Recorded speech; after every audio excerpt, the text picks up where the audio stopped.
Hi, అందరు ఎలా ఉన్నారు? మామూలు రోజుల్లోనే ఉదయం 5 గంటలకు లెగిస్తే రాత్రి 10, 11 అయ్యే వరకైతే ఖాళీ ఉండదు.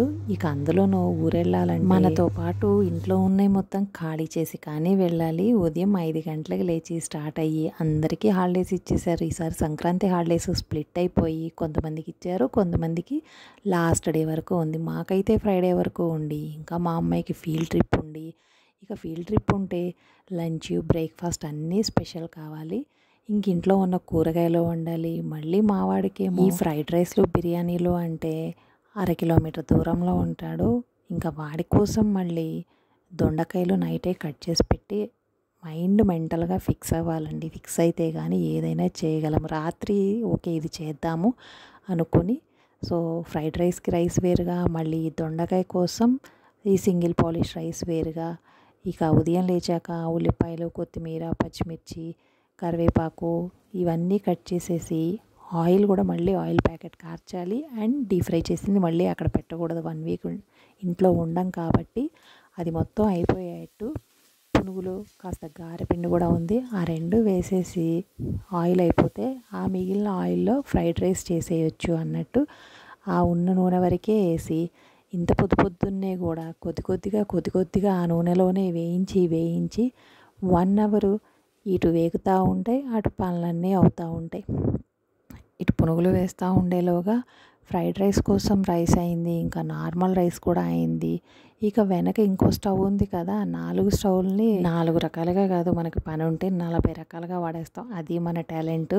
ఇంకా కూర కోసం పోపు వేసేసి అది చట్నీలోకి తీసి, ఈ గారెపిండి కూడా ఆల్రెడీ ఫ్రిడ్జ్లో ఉంది కాబట్టి దాన్ని కాస్త ఆ కూలింగ్ పోకపోతే ఫుల్గా మనం ఆయిల్ తాగినట్టు ఉండిద్ది, దానికోసం పెట్టి ఇలా పనులన్నీ చేసేసుకొని, ఇక ఫ్రైడ్ రైస్ కానీ, దొండకాయ fry, white rice, normal rice, పునుగులు, గారెలు ఇవన్నీ చేసేటప్పటికి ఇంకా పిల్లలు మళ్ళీ వాటర్ బాటిల్స్, స్నాక్స్ ఇవన్నీ ఫిల్ చేస్తూ, అండ్ రైస్ ఆ ఎగిరే టైంలో దాని మీద ఒక గిన్నెలో హాట్ వాటర్ కోసం నార్మల్ కూల్ వాటర్ పెట్టేస్తే పిల్లలు తాగే వేడైతే చక్కగా అయిపోతాయి. మళ్ళీ దానికి టైం వేస్ట్ లేకుండా దాని మీద పెట్టేసి ఈ పనంతా చేసేటప్పుడు కిచెన్ మొత్తం ఎంత మెస్సీగా ఉండిద్దో. వాళ్ళ బాక్సులు కూడా నైట్ కడిగినవి అక్కడ ఇక్కడ పెట్టి హడావిడిగా ఎత్తుక్కోవడం, పైగా తడి కూడా చక్కగా ఆరిపోవాలని వాటిని కూడా అక్కడే పెట్టేసుకొని, ఇక వండుతూ ఉండేవి మొత్తం అలా పేర్చి పెట్టేసి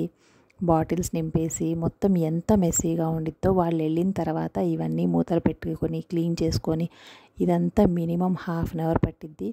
ఇక పునుగులు వేసేసి గారెలు కూడా వేసిన తర్వాత ఉల్లిపాయలు, క్యారెట్, బీన్స్ ఆల్రెడీ ఊరెళ్తాం కదా, వెజిటేబుల్స్ పెద్దగా లేవు, దొండకాయలు మాత్రం కట్ చేసి పెట్టాను. ఇవి కొద్దిగా ఉంటే వాటిని, క్యాబేజ్ ఉంటే ఇంకా బాగుండిద్ది. ఇవి ఉన్న వాటి వరకు అయితే కాస్త కట్ చేసేసి మొత్తం అయిపోయిన తర్వాత ఆయిల్లోనే ఉల్లిపాయలు వేసి, ఉల్లిపాయలు కూడా ఫ్రై అయిన తర్వాత క్యారెట్, బీన్స్ వేసేసి హై ఫ్లేమ్లో 2 నిమిషాలు కంప్లీట్గా మెత్తగా కూరలాగా ఉడికిపోయేట్టు కాకుండా ఇలా ఫ్రై చేసేసుకొని రుచికి సరిపడా, మనం పిల్లలు తినే కారంకి సరిపడా కారము, ఒక 1/2 స్పూన్ ధనియాల పొడి, జీలకర్ర పొడి, గరం మసాలా అన్నీ కూడా కొద్దిగా వేసేసుకొని ఒక్క 2 నిమిషాలు ఫ్రై చేసేసి, అన్నం చల్లారిపోయింది, రుచికి సరిపడా ఉప్పు కూడా యాడ్ చేసేసుకొని చల్లారిన అన్నం తెచ్చి ఫ్రైడ్ రైస్లో ఈ కూరగాయల్లో మిక్స్ చేసేసి ఒక 2 నిమిషాలు హై ఫ్లేమ్లో ఉంచేస్తాను.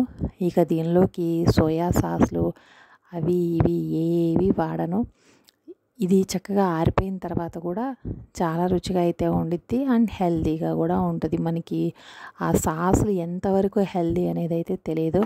రకరకాలుగా వస్తూ ఉంటాయి. ఇక బాక్సులు పెట్టేసి వాళ్ళని పంపించి ఇల్లు మొత్తం క్లీన్ చేయడం, ఇంకా బట్టలు ఆరేయడం, తీయడం ఇదంతా రొటీన్ నార్మల్గా ఉండిద్ది కదా. కాకపోతే ఇంకా ఊరెళ్ళాలి, మనకు మొత్తం వాష్లో బట్టలు పెట్టకూడదు, వాషింగ్ మిషన్లో ఉంచకూడదు, పోనీ ఆరేసినవి మడతలు పెట్టకుండా అక్కడ అలా దాచిపెట్టకూడదు. ఇలా ఈ పనులన్నీ ఇక రోజు మొత్తం కంటిన్యూషన్ వస్తూ ఉంటాయి. సో ఉదయం నార్మల్ రొటీన్ పనులన్నీ అయిన తర్వాత బట్టలు ఒక రౌండ్ వేసి తీసి మడతలు పెట్టి మళ్ళీ ఇంకో రౌండ్ వేసుకొని ఇలా అవుతూ ఉండి మళ్ళీ లగేజ్ ప్యాకింగ్ చేయాలి. సగం సగం బట్టలు మనం మడత పెట్టాల్సి కుప్పలు కుప్పలుగా పడి ఉంటే మనం తీసుకెళ్లాల్సిన బట్టలు కూడా వాటిలో మిక్స్ అయిపోయి మనకి ఏది దొరకదు. అందుకని ఇవి కూడా మడత పెట్టి సర్దిన తర్వాత పక్కన పెట్టుకొని అప్పుడు మనం ఎన్ని రోజులు ఉండాలి, ఎలాంటి డ్రెస్సులు కావాలి, నైట్ డ్రెస్సులు ఎన్ని, అండ్ ఊరే కాబట్టి వాష్ చేసుకుంటూ ఉంటాము. అయినా కూడా నాకు అక్కడ ఏమైనా మనం బయటికి వెళ్ళేది ఉందా, ఫంక్షన్లు ఏమైనా ఉన్నాయా, ఇవన్నీ చూసుకొని బట్టలు పెట్టుకోవాలి. కాబట్టి 1 బై 1 ఒక్కొక్క పర్సన్వి తెచ్చేసి ఎన్ని పేర్స్ అని మొత్తం అక్కడ సెట్ చేసుకొని ఇక సర్దడం అయితే స్టార్ట్ చేయాలి. ఎక్కువ కొంచెం బట్టలు పట్టాలి అంటే ఐరన్ మడతలు ఉన్నా కూడా కాస్త దగ్గరగా ఫోల్డ్ చేసేసి ఒక సైడ్గా నిలబెట్టేస్తే డైరెక్ట్గా మనం పైన పెట్టుకుంటూ వెళ్ళామంటే ఎక్కువ పట్టవు అండ్ ప్రెస్ చేయలేము, పెద్దగా వెళ్ళవు. నాకైతే కొంచెం ఇలా ఎక్కువ పట్టినట్టు ఉండిద్ది. సో మొత్తం పార్టీ వేర్వి పెద్ద పెద్ద గాగ్రాలు అవి ఒక 3 పెట్టి ఇంకా చీరలు, లాంగ్ ఫ్రాక్స్ ఇలా అన్నీ చాలా అయితే పట్టాయి. ఇంకా నార్మల్గా కాటన్ డ్రెస్సెస్ ఇలా ఫుల్ మొత్తం పార్టీ వేర్ వాటిలో అలా పెట్టుకున్నా కూడా ఇద్దరు మనుషులు అయితే బాగా బట్టలు పడతాయి ఇలా. అదే ఎక్కువ మనకి కాటన్వి సింపుల్ డ్రెస్సెస్ ఉంటాయంటే ఇలా ఫోల్డింగ్స్ చేసేసి స్ట్రైట్గా నిలబెట్టేస్తే ఇంకా సైడు కొంచెం ఖాళీ వస్తుంది. అక్కడ ఏదైనా చిన్న చిన్నవి అలాంటివి పెట్టుకొని కాస్త ఫ్రీగా అయితే సర్దుకోవచ్చు. ఇక ఇలా మొత్తం సర్దిన తర్వాత నాప్కిన్స్, కంపల్సరీ నాప్కిన్స్, మాస్క్లు, ఇంకా పిల్లల సాక్స్లు ఇలాంటివన్నీ ఫ్రంట్ జిప్లో అక్కడ పెట్టేసుకొని వెళ్ళబోయేటప్పుడు బ్రష్లు అవన్నీ మార్నింగ్ కూడా బ్రష్ చేసిన తర్వాత అప్పుడు కూడా అవి ఇందులో పెట్టుకొని అన్నీ రెడీగా దగ్గర పెట్టుకున్నాక సర్దడం ఈజీయే. కానీ మనం అవన్నీ గ్యాదర్ చేసుకొని అండ్ కౌంట్ చేసుకొని ఈ పెట్టుకోవడమే పెద్ద హెడేక్. ఇక అవి పెట్టుకున్నాక ఏముంది, ఎలాగోలా కాస్త చూసుకొని అటు ఇటుగా మనం బ్యాగ్లోకి అలా కుక్కి పడేస్తూ ఉండడమే. మొత్తం సైడ్స్ కూడా కొంచెం గ్యాప్ లేకుండా రోల్ చేసేసి అలా బట్టలన్నీ పెట్టిన తర్వాత ఇంకా పైన అయితే గ్యాప్ వచ్చింది, మనం నుంచో పెడతాం కాబట్టి పైన గ్యాప్ వస్తుంది. అక్కడ కొంచెం నార్మల్గా ఫోల్డింగ్స్ మరీ హైట్ వచ్చిన అండ్ రోల్ చేసిన అక్కడ ప్రెస్ అయిపోతాయి కాబట్టి నార్మల్గా పెట్టేసి జిప్ క్లోజ్ చేసేయటం. పిల్లలతో ఎక్కడికి వెళ్తున్నా తప్పకుండా క్యారీ చేయాల్సిన ఇంపార్టెంట్ మెడిసిన్స్, అది ఇప్పుడు ఏదో లేకపోయినా కూడా మనం ఇమీడియట్గా పరిగెత్తలేం కాబట్టి minimum cold, cough, vomits and stomach pain ఇలా ఈ మెడిసిన్స్ అయితే పెట్టుకొని ఇంకా ఏదైనా మేకప్వి, హెయిర్ బ్యాండ్స్ ఇలాంటివి, కోమ్స్ అవన్నీ ఒక బ్యాగ్లో పెట్టుకొని ఇలాంటి బ్యాగ్ ఒక దాంట్లో ఇన్నర్స్ పెట్టేసుకుంటాను.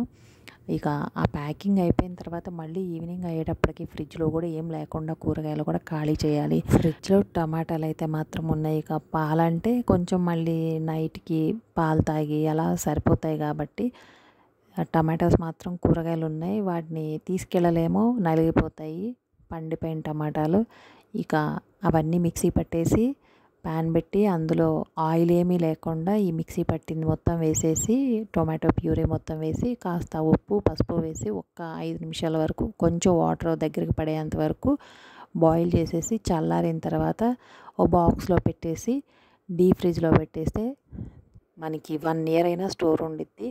అండ్ ఎప్పటికప్పుడు కావాలన్నప్పుడు కాస్త ముందు తీసి దాన్ని యూస్ చేసుకోవచ్చు. ఇక అలా టమాటాలు స్టోర్ చేసేసి షింక్ మొత్తం క్లీన్ చేయాలి అండ్ కడగాల్సిన గిన్నెలు కడిగేసి మళ్ళీ డిష్ వాషర్ లోడ్ చేసి ఇంకా వస్తూ ఉంటాయి. డిన్నర్ చేసి పెరుగు ఇలాంటివన్నీ తీసి మళ్ళీ ఆ వచ్చినట్టు క్లీన్ చేయటం, ఆల్రెడీ కడిగినవి సర్దుకోవటం, ఇదంతా అయ్యేటప్పటికి ఏ పదో అయితే మళ్ళీ అప్పటికి కూడా ఇదంతా మెస్సీగా బాగా కింద కూడా మురిగ్గా దుమ్ముగా ఉదయం నుండి పనులు చేస్తూ ఉన్నాం కాబట్టి అండ్ మనం ఇంకో 1 వీక్ 10 డేస్ ఉన్నాం కాబట్టి నేనైతే కంపల్సరీ నైట్ 10:30, 11 అయినా కూడా మళ్ళీ ఒకసారి ఊడ్చేసి మాప్ పెట్టేసి ఫ్లోర్ మొత్తం క్లీన్ చేసేసుకొని వెళ్తాను. ఇంకా పచ్చకర్పూరం బిళ్ళలు తీసి కొంచెం రూమ్స్లో, హాల్లో ఒక్కొక్కటి అలా పెట్టేస్తే ఆ డస్ట్ స్మెల్ వచ్చిన తర్వాత వెంటనే ఇన్ని రోజులు క్లోజ్ చేసి ఉండి ఆ దుమ్ము వాసన అయితే లేకుండా, దుమ్ము అయితే ఉండిద్ది కానీ వాసన మనకి ఎఫెక్ట్గా లేకుండా కాస్త స్మెల్ అయితే రాకుండా మంచి స్మెల్తోనే ఉండిద్ది. సో అలా చేసేసి ఇంకా కౌంటర్ టాప్ మీద ఆ గిన్నెలు ఉన్నవి ఉదయం లేచిన తర్వాత ఎప్పుడైనా సర్దేస్తాను. డిష్ వాషర్లో మాత్రం అయిపోయిన తర్వాత జస్ట్ ఆ వేపర్ బయటకి పోవడానికి డోర్ ఓపెన్ చేసి నీళ్ళు ఏమైనా గిన్నెలో స్టోర్ ఉండిపోతాయి వెనక ఓపెన్ ఉన్నవి అలాంటివి వంపేసి కాస్త ఓపెన్లో పెట్టేసి డిష్ వాషర్ అలానే వదిలేస్తాను. ఇక అందులో గిన్నెలు సర్దను. ఇదంతా అయ్యేటప్పటికి 11. ఇంకా మార్నింగ్ లేచి 4 గంటలకు లేచినా కూడా ఇంకో గంట అటు ఇటు సర్ది ఉంటానే ఉంటుంది. మీకు ఈ వీడియో నచ్చితే తప్పకుండా లైక్ చేయండి. Thanks for watching.